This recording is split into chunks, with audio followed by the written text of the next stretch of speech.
disukai Allah. Yang pertama, menutup aurat. Wanita terbaik itu menutup auratnya. Aurat wanita adalah seluruh tubuhnya kecuali wajah dan telapak tangan. Menurut pendapat terkuat di antara pendapat para ulama, Allah Ta'ala berfirman, "Hai Nabi, katakanlah kepada istri-istrimu, anak-anak perempuanmu dan istri-istri orang mukmin, hendaklah mereka mendekatkan jilbabnya ke seluruh tubuh mereka. Yang demikian itu supaya mereka lebih mudah untuk dikenal, karena itu mereka tidak diganggu, dan Allah adalah Maha Pengampun lagi Maha Penyayang." Surat Al-Ahzab ayat 59. Jilbab bukanlah penutup wajah, namun jilbab adalah kain yang dipakai oleh wanita setelah memakai khimar, sedangkan khimar adalah penutup kepala. Allah Ta'ala juga berfirman, "Katakanlah kepada wanita yang beriman, hendaklah mereka menahan pandangannya dan kemaluannya, dan janganlah mereka menampakkan perhiasannya kecuali yang biasa nampak daripadanya." Surat An-Nur ayat 31. Lalu yang kedua, berbusana dengan memenuhi syariat pakaian yang syar'i.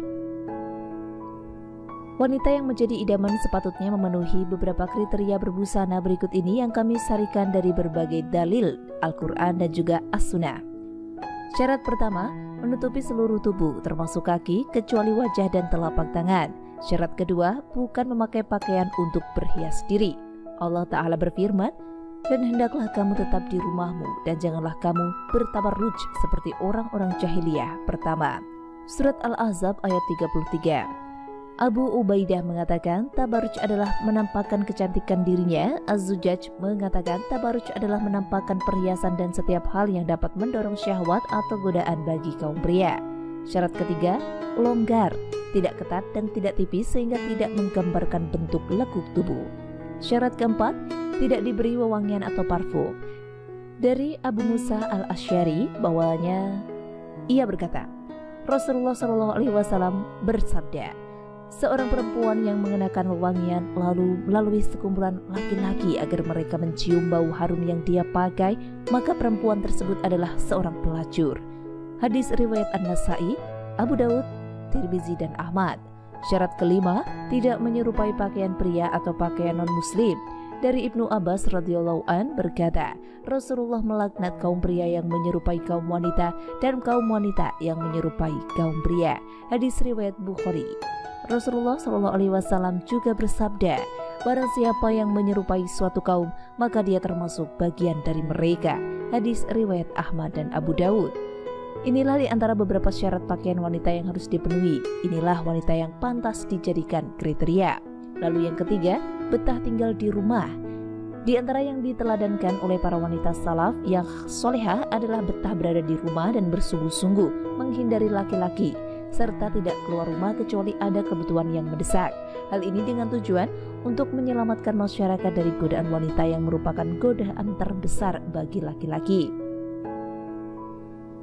Allah Ta'ala berfirman yang artinya, "Dan tinggallah kalian di dalam rumah-rumah kalian dan janganlah kalian berdandan sebagaimana dandan ala jahiliyah terdahulu." Surat Al-Ahzab ayat 33. Ibnu Katsir ketika menjelaskan ayat tersebut mengatakan, "Hendaklah kalian tinggal di dalam rumah-rumah kalian dan janganlah kalian keluar rumah kecuali karena ada kebutuhan."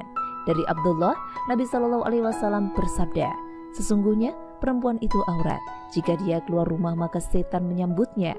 Keadaan perempuan yang paling dekat dengan wajah Allah adalah ketika dia berada di dalam rumahnya." Hadis riwayat Ibnu Khuzaimah. Yang keempat, memiliki sifat malu.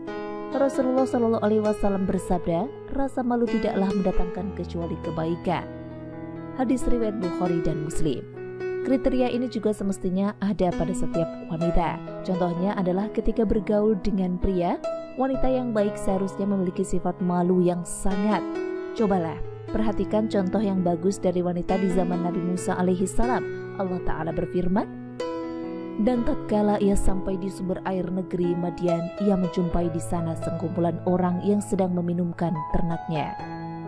Dan ia menjumpai di belakang orang banyak itu 2 orang wanita yang sedang menghambat ternaknya.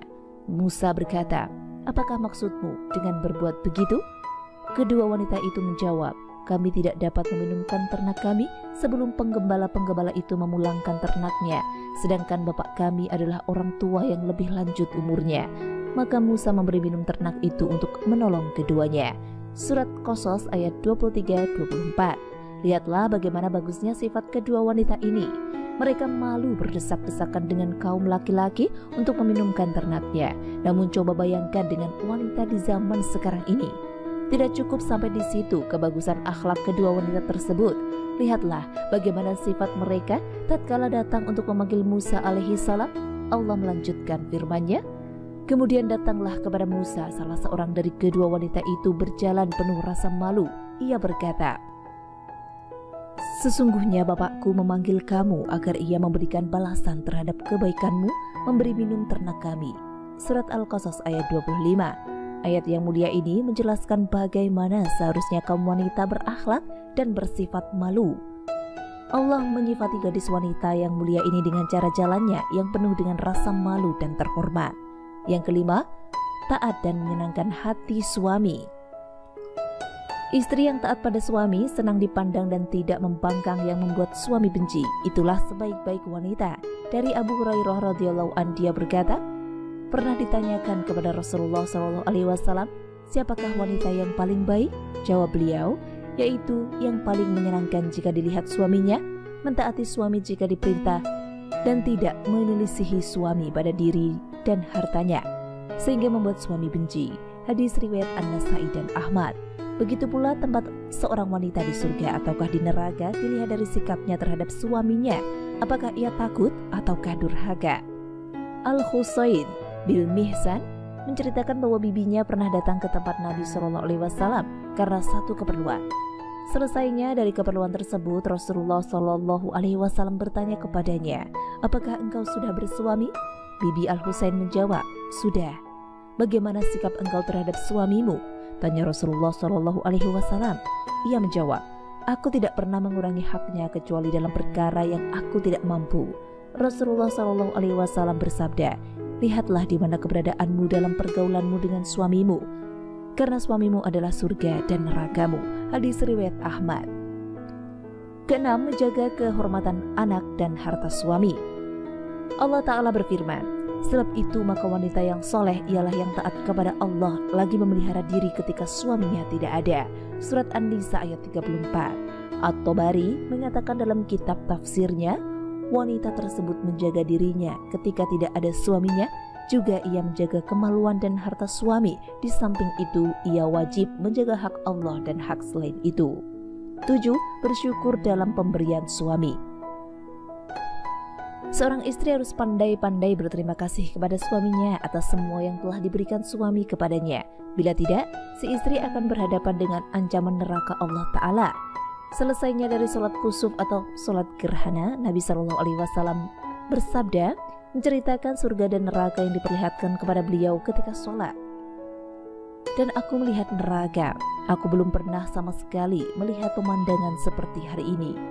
Dan aku lihat ternyata mayoritas penghuninya adalah para wanita. Mereka bertanya, kenapa para wanita menjadi mayoritas penghuni neraka ya Rasulullah? Beliau menjawab, disebabkan kekufuran mereka. Ada yang bertanya kepada beliau, apakah para wanita itu kufur kepada Allah? Beliau menjawab, tidak, melainkan mereka kufur kepada suami dan mengkufuri kebaikan suami. Seandainya engkau berbuat baik kepada salah seorang istri kalian pada suatu waktu, kemudian suatu saat ia melihat darimu ada sesuatu yang tidak berkenan di hatinya, niscaya ia akan berkata, aku sama sekali belum pernah melihat kebaikan darimu. Hadis riwayat Bukhari dan Muslim. Lihatlah bagaimana kekufuran si wanita cuma karena melihat kekurangan suami sekali saja, padahal banyak kebaikan lainnya yang diberikan. Hujan setahun seakan-akan terhapus dengan kemarau sehari. 8. Berdandan dan berhias diri hanya spesial untuk suami. Sebagian istri saat ini di hadapan suami bergaya seperti tentara, berbau arang, dan jarang mau berhias diri.